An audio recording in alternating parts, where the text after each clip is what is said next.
Hey everybody, Caden here. Today we're learning about axis rotation as a family. Enjoy. Representation of your hand out of the ball. So one-handers get stuck on top of the ball, and then you see the tape spinning on top of the ball. She's an extreme thing because she takes 3 steps and how she slings it. She's using her muscles to do the work instead of the ball doing the work. So you grip it and you hold on to it. We already talked about your fit a little bit. That might be part of the issue. So you guys, pretty much all of you guys, have too much negative tilt, which means you're underneath the ball too much. And I'll tell you what those numbers are. So the problem is when you have too much tilt, the ball wants to skid forever. You ever flick the coin? Mm-hmm. So a coin just stays in one spot, doesn't really go anywhere, but it spins for a while, right? That's what happens to a bowling ball, is when you have too much tilt, it just goes and it sits there and it just sails all the way down the lane. The only reason it's doing anything is because you had footwork in there and you pushed it forward. So you're basically spinning a coin and it's going down the lane. So what happens when a coin hits the wall? It bounces off of it. It has no drive, right? Mm-hmm. So this other analogy is a little bit harder. So when tilt's too low, it does nothing but wants to dig as hard as it can into the ground. So when a ball digs as hard as it can in the ground, it's going to use up energy faster, causing it to die. That's why you'll see a ball hook and then stop hooking. It's because it's using energy too soon, and that's what we want to avoid. So two-handers tend up staying underneath the ball way too long, so they need to learn how to manipulate their tilt and their axis rotation in order to create favorable conditions. So when would lower tilt be kind of useful? Like when would you want the ball to kind of glue to the lane? Yeah, short would be useful, getting that ball to pick up so it doesn't go crazy, because we don't want balls to go crazy. Mm-hmm. So learning how to use that. Also, in some cases, whenever you need the ball to slow down and it's not slowing down. Now, on medium patterns, a higher tilt is much more favorable, a lot of stuff like that, because you want the ball to get through the heads a little bit before it starts to hook. You guys know what heads are, right? Mm-hmm. Okay, cool. So all 3 of you have negative tilt. Now, you all have different degrees of it, and the biggest thing is you need to get from underneath it. Now, the next part is axis rotation. Anybody know what axis rotation is? Louder. So like how much it tilts to the left or the right? Don't use tilt when we're talking about axis rotation. How much you turn your hand? Do you turn your hand when you're doing tilt? Okay, it's very simple. So tilt is the vertical representation of our hand coming off the ball. So what does that leave? Horizontal. So horizontal axis is axis rotation, is where our hand is at point of release. So how far we are on the side of the ball versus how inside the ball we are. Pros typically start from the inside and they work their way out. The speed at which you generate the release creates rev rate. But where you are actually at position of release creates axis tilt and axis rotation. So when you have axis rotation, it tells the ball which way it wants to hook, left to right. Oh yeah, that's what I asked. So when you have your hand all the way on the side of the ball, I want you to think of your hand as a shovel. Which way is my hand pointing to? No, right now, the palm. Sorry.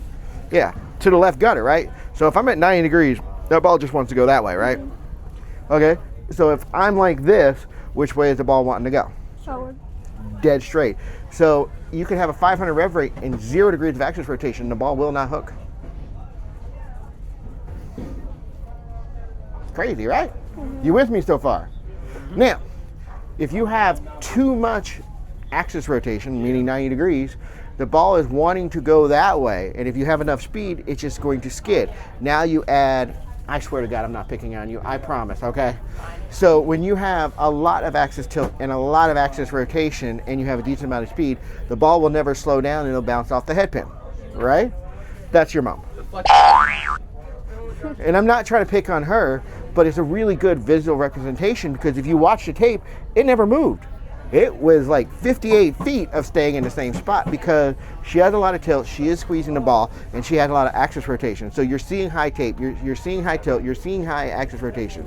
So what you want to do is you want to be kind of in the middle. You guys are the exact opposite. Your tilts are too low, your axis rotation, I think it was yours. I got them all written down, but I think yours was the highest. I'll have to look. But you guys could use this because you need to match up to the lane conditions, because you don't want too much, you want some. So figuring out, and right now you guys have too much negative tilt. So I'm gonna go get those numbers so you can, and I can send them to you later if you want them. So we're gonna start off with Mama Bear here. Ideally, in most cases, we want to be between 5 and 10 degrees of axis tilt. That's going to get the ball to retain the right amount of energy. You can manipulate that a little bit, learn. It's much easier for two-handers than one-handers. One-handers typically get stuck on the balls depending on their timing and stuff like that. It's pretty normal. Mine was actually probably higher than yours a long time ago. So her axis rotation is 87 degrees. Pretty much the max is 90 degrees. You can go more, but that means that the ball is really just wanting to go left, but because her tilt's so high, it makes the ball really, really top heavy, so it goes. Her tilt is 30, which is really high. It basically, you saw the tape, it's on top of the ball. So it's why, like, in your case, you need to use really strong balls, you know, work on getting your hand a little bit lower on the ball. I think if you got rid of some of your, no, I'm okay, I'm good. If you work on getting a little bit less squeeze, because what's happening is you're taking 3 steps, and then you're getting the ball into the swing at a good time, but you're really, really muscling it through. I don't know why. I played softball. That would be a really good freaking reason why. Legs, not arms. And I think you use a lot of legs in softballs, because I've coached with you, but they always go crazy with the arms. And need a little less because you're used to just kind of delivering it like this. We need the hand to stay under a little bit longer, and I think that'll help. So that's why you're gonna have to use really strong equipment until you figure out where your happy place is. And maybe you're just happier with equipment, because we need the ball to actually change direction, and there needs to be an opposite reaction to what you're doing. And if your tilt is 30 degrees and your axis rotation is 87 degrees and you're sitting there being speed dominant, which means you throw it harder than what your rotation is, then you need to have stronger equipment. You need to look at asymmetrical stuff so that there can be a more drastic change in direction, just knocking it over. Question? No. Okay. How much of that is your husband saying that he just reiterated it? Amazing! Well, I gave her numbers. 0%. I gave her numbers. Don't you give her numbers? You gotta slow down. And by the way, the lane. all of this stuff you Stop can checking use it. a couple of different things. 10-pin toolkit makes it really easy to take a picture of it from behind. You get axis tilt, axis rotation. It also does rev rate and ball speed. I don't like doing axis or ball speed and rev rate in lessons because people become obsessed with the rev rate number. They either get butthurt, it's not as high as they thought it was, or they sit there and only focus on that. Oh, my rev rate's good. Well, That's this guy right here. rev rate is the single least important factor. It's just my ball speed, Marl. I feel like my ball speed is too slow. It is, but there's more to it. One of the bowlers that I've coached before, hey Bill, we measured it. We used a program to do it. He's 229 rev rates. That's it. His ball speed, I think, was 19.4. I think. What was funny is we used to give him a hard time because his dad was 5 rev rates higher than him. You know him, Bill Howell III. Yep. He has a sanction 900. He left-handed. He also averaged, I think, 235, 245. I don't remember, somewhere in that range. So rev rate's not important to being able to bowl well.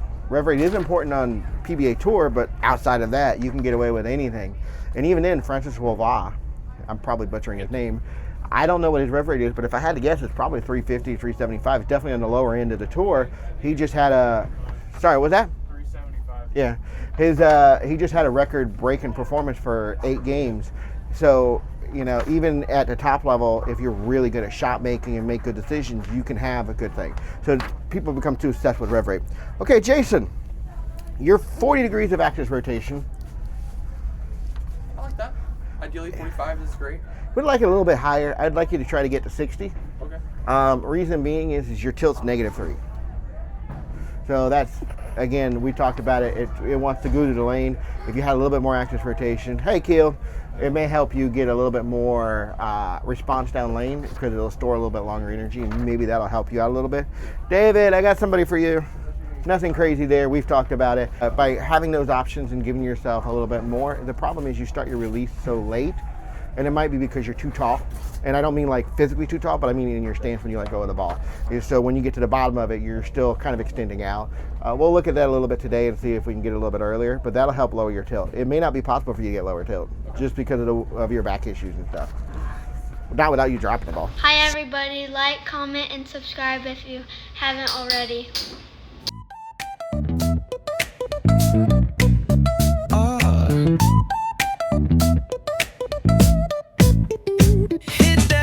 bass line nice and slow.